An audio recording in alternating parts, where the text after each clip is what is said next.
উদং হৈ গ'ল দুপত দুপে বাঢ়ি অহা এখন ছাগলীৰ ফাৰ্ম।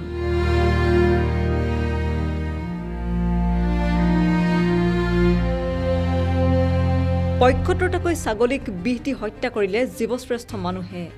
কামৰূপৰ পছৰিয়াত সংঘটিত হৈছে এই ঘটনা। কামৰূপৰ পছৰিয়াত এক দম্পতীয়ে চাকৰিৰ পিছত নদৌৰি ছাগলী ফাৰ্ম খুলি মুকলি কৰিছিল স্বাৱলম্বিতাৰ পথ।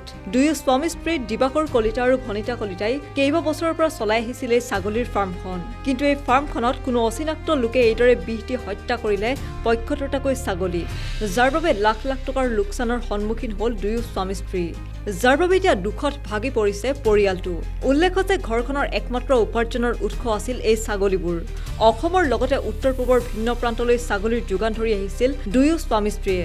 লগতে প্ৰায় 5জনকৈ ব্যক্তিক দিছিল ফাৰ্মত কাম কৰি পৰিয়াল চলোৱাৰ এক পথ। এতিয়া উপায়বিহীন হৈ দুখত ভাগি পৰা দিবাকৰ কলিতা আৰু ভনিতা কলিতা সাজু হৈছে কামৰূপ আৰক্ষীৰ কাষ চাপিবলৈ। কিন্তু ঘটনাটো এতিয়ালৈকেতো আমি কনফাৰ্ম হোৱাই নাই কোনে ক'ত কি কৰিলে, কিন্তু যিখিনি মানে ৰিপৰ্টত আহিছে সিহঁতৰ মানে খাদ্যত বিষক্ৰিয়া বুলি কৈছে। মানে খাদ্যত বিষক্ৰিয়া মানে এনেকুৱাও নহয় যে আমাৰ খানা মানে খাদ্যখিনি বেয়া আছিল, আমাৰ বনোৱা খাদ্যত কোনোবাই বিষ ঢালি দিছে। ঢালি দিয়াৰ পিছত এতিয়ালৈকে প্ৰায় মানে কোনো মোৰ যিখিনি ছাগলী আছিল মোৰ সন্তানৰ দৰে লালন পালন কৰিছিলোঁ মই। আৰু মানে কোৱালিটি ব্ৰিড মানে আমি বাহিৰ পঞ্জাৱ, অমৃতসৰ এনেকুৱা ঠাইৰ পৰা পাকিস্তানৰ বৰ্ডাৰ পৰা গৈ আমি ছাগলী অনা, আফ্ৰিকান বৰ পৰ্যন্ত আছিল আমাৰ। কমচে কম 1.5-2 লাখ টকাৰ দুটা পথাত আছিল, কিন্তু এতিয়া আমাৰ 25-26 লাখ টকাৰ লোকচান। তাৰ মানে খাদ্য বিষক্ৰিয়া ঘটনাটো অলপমান ক'ব নেকি? তাৰ মানে কি হ'ল, সিদিনা শনিবাৰ আছিল, ৰবিবাৰে আমাৰ ঘৰত সৰু পাৰ্টি এটা আছিল। তাৰ কাৰণে আৰু মানে ছাগলী তাগলী মানে আমাৰ ডেলিভাৰী মিষ্টাৰে দিব গৈ থাকে, গোটেই অল অসম ডেলিভাৰী দিয়ে আমাৰ। ISBTত উঠাই দিয়ে যিখিনি ছাগলী থাকে। সিদিনাও হয়তো ধেমাজি নে ক'ৰ এটা অৰ্ডাৰ আছিল আৰু তেখেতে বজাৰ কৰিবলগীয়া আছিল। বজাৰ কৰিবলগীয়া থকাৰ কাৰণে মোক ক'লে তাৰমানে অলৰেডি চোতালত প্ৰায় 7-8জন মানুহ আমাৰ আছে, আহিছে ছাগলী চাবলৈ, আমাৰ গ্ৰাহক আহিছে। তেখেতে কৈছে তুমি তেওঁলোকৰ লগত, হয় শনিবাৰ ঘটনা, তোমালোকে তুমি কথা পাতিবা, মই যাওঁ, মই পটককৈ আহিম, বজাৰখিনি কৰি লৈ আহিম। তেনে টাইমতে মানে তেখেতো গাড়ীত উঠিছে, 2জন মানুহ আহিছে। অহাৰ পিছত মই সুধিছোঁ আপোনালোকে মানে কি আছিল কওকচোন, ছাগলী চাব আহিব? কৈছে নহয়, আমি তোমাক আৰু দিবাকৰক চাব আহিছোঁ। মই ভাবিছোঁ আমাৰ ছাবস্ক্ৰাইবাৰ হ'ব কোনোবা, বহুত আহে মানুহ এনেকৈ, তেনেকুৱা হ'ব লাইটলি লৈছোঁ। গ্ৰাহকো আহি থাকে, অলৰেডি আছিলে 5জন, তেখেতসকলৰ সৈতে 7জন। মই কৈছোঁ আপোনালোকে বহক, আমি আগৰখিনিৰ লগত কথা পাতি মই আপোনাৰ লগত কথা পাতিম। তেখেতে কৈছে হ'ব। তেখেতে আগুৱাই ইয়ালৈকে আহিছে আমাৰ ছাগলীবিলাক, মই বহা নাই তেখেতসকলে। ফুৰি পেলাই মানে আহি পেলাই এই দানাৰ বাচনকেইটাৰ ওচৰ গৈ পাইছে, আপোনালোকে দেখিছে পিছত দানাকেইটা আছে।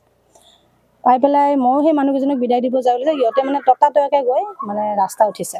সেই মানুহকেইজন মানে চিনি নাপালোঁ? নাপাওঁ, চিনি নাপাওঁ, অচিনাকি মানুহ। ইনফেক্ট ফোন কৰি অহা নাই। মই সুধিছিলোঁ, খালি এটা কথাই সুধিছিলোঁ, ফোন কৰি আহিছেনে নাই? কৈছে নাই, আমি ফোন কৰি অহা নাই। কৈছোঁ ঠিক আছে বাৰু। তাৰপিছত আমি ক'লোঁ আপুনি যাব ওলাল যে? কৈছে আমি তামোল খাই আহোঁ। কৈছোঁ তামোল দিম আহক, মই তামোল দিম আহক। কৈছোঁ নাই, আমি বেলেগ কিবা খাম। মই তেতিয়া ভাবিলোঁ হয়তো স্মক কৰিব, কিবা কৰে কিছুমানে। কৈছোঁ ঠিক আছে আপোনালোকে আহিব। এই যে আহিম বুলি কৈ গ'ল আৰু উভতি নাহিল 2জন। তাৰমানে তাৰ পিছৰ ঘটনাটো ছাগলীবিলাকে দানা খালে। তাৰপিছত সেইখিনি সময়ত দানা বনাই আছে, দানা খালে। সিদিনা আমি গম নাপালোঁ একো, মানে দানা চানা খালে, 4:30মান বজাত কমপ্লিট হ'ল দানা চানা খোৱা, আমাৰ বান্ধি দিলে ছাগলীখিনি। আবেলিৰ কথা 4:30মান বজাত বান্ধি দিলে। বান্ধি দিয়াৰ পিছত ৰাতি আৰু শুই আছে ছাগলীবিলাক। পিছদিনা ৰবিবাৰৰ ঘটনা, যিহেতুকে আমাৰ ঘৰতে অনুষ্ঠানটো আছে, কৰ্মচাৰীবিলাকে ছাগলী 4জন কৰ্মচাৰী আছে আমাৰ, বান্ধিছে ছাগলীবিলাক। খুব প্ৰিয় ছাগলীৰ জৰি পাত বুলি কয় আমাৰ এইপিনে চাগে, মই আহঁত বুলি কওঁ, পাকৰি এনেকুৱা পাতটো খুব প্ৰিয় সিহঁতৰ ছাগলী। তাতে পাতবিলাক বান্ধি দিছে, কোনো এটা ছাগলীয়ে মানে মুখেদি চোৱা নাই। আমি তেতিয়া ভাবিছোঁ নিয়ৰত ভিজি থাকিলেও কেতিয়াবা ছাগলীয়ে পাত নাখায়। মই কৈছোঁ অলপ টাইম থাকিব, নিয়ৰ চিয়ৰ কৰিলে চাগে নাখাব। তাৰপিছত 10টা বজাৰ পৰা পঠা এটা বিকট ভৰি চৰি টানিছে, মুখেদি ফেন ওলাইছে। সেয়া আজি ষ্টাৰ্ট হৈছে ধ্বংসলীলা, তাৰমানে ষ্টিল আজিলৈকে চলি আছে আমাৰ। এতিয়ালৈকে এতিয়াৰ লিষ্টত এইটো যদি মৰে, যিটো তোমালোকে দেখিছা, 76টা হ'ব। আৰু মানে টোটেল আছিল আমাৰ 120-125 এনেকুৱা আছিল। এতিয়াও আৰু ভালেকেইটা সুস্থ হৈ আছে? সুস্থ বুলি ক'ব নোৱাৰি, দেখিছা, ক'ব নোৱাৰোঁ। তাৰমানে তেখেতসকলৰ বহুত ৰেছপন্স পাইছোঁ আমি।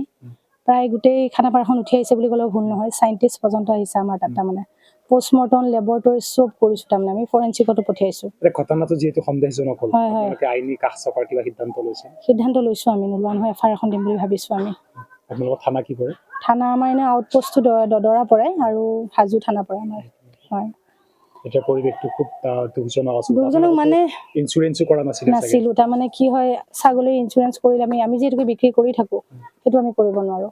আমাৰ যিহেতুকে এইখনে মূল ব্যৱসায় তাৰমানে মানে চবচে দুখ লগা ঘটনা কি হ'ল মানে এই ছাগলীখিনি আমাক নাম ফেম গোটেইখিনি দিছিল তুমি নিজে জানা আৰম্ভণিৰ পৰা পাইছা আমাক ফেম গোটেইখিনি দিছিল আজি মৰি পেলাও সিহঁতে আমাক বিখ্যাত কৰি থৈ গৈছে মোৰ চবচে মানে কষ্টদায়ক মানে কথা সেইটোৱে মানে ঘৰখন চলাৰ উপায় আছিল এইটো আজিও মানুহ আহিছে তথাপি মানুহে আমাক পইচা দি সহায় কৰে কিন্তু পইচাটো ডাঙৰ কথা নহয় চিৰঞ্জীৱ পইচা ডাঙৰ কথা নহয় সেই এনেকুৱা বস্তু পাব লাগিব আমি যিটো কষ্ট কৰিছিলোঁ আমি সিহঁতৰ নামত আৰু যদি মোৰ কথা দুটাও থাকিলে হয় মানে আমি আকৌ বেকআপ দি উঠিব পাৰিলোঁ হয় মেইন ৰজাৰ নিচিনা আছিল দুইটা সম্ৰাট আৰু চুলতান মই নাম দিছিলোঁ বহুতৰ বাবে আপোনালোক আদৰ্শ আচলতে দুই স্বামী সেইটো আমি প্ৰশিক্ষণ ল'বলৈ আহে আপোনালোকৰ হয় প্ৰশিক্ষণ ল'বলৈ আহে আমি মানে আৰু আমি ঔষধ ব্যৱহাৰ নকৰোঁৱে ঘৰুৱাভাৱে তাৰমানে আমি বস্তুবিলাক কিয়ৰ কৰিব চেষ্টা কৰোঁ তাৰমানে সেয়া ছাগলী মানে সিহঁতে মাৰি পেলাইছে তাৰমানে মই কি ক'ম তাৰমানে ইমান নিচ মানে মানুহ থাকে মই ভাবিব পৰা নাছিলোঁ এইখিনিয়ে আৰু হাজোৰ পৰা Bhrigu Das news desk report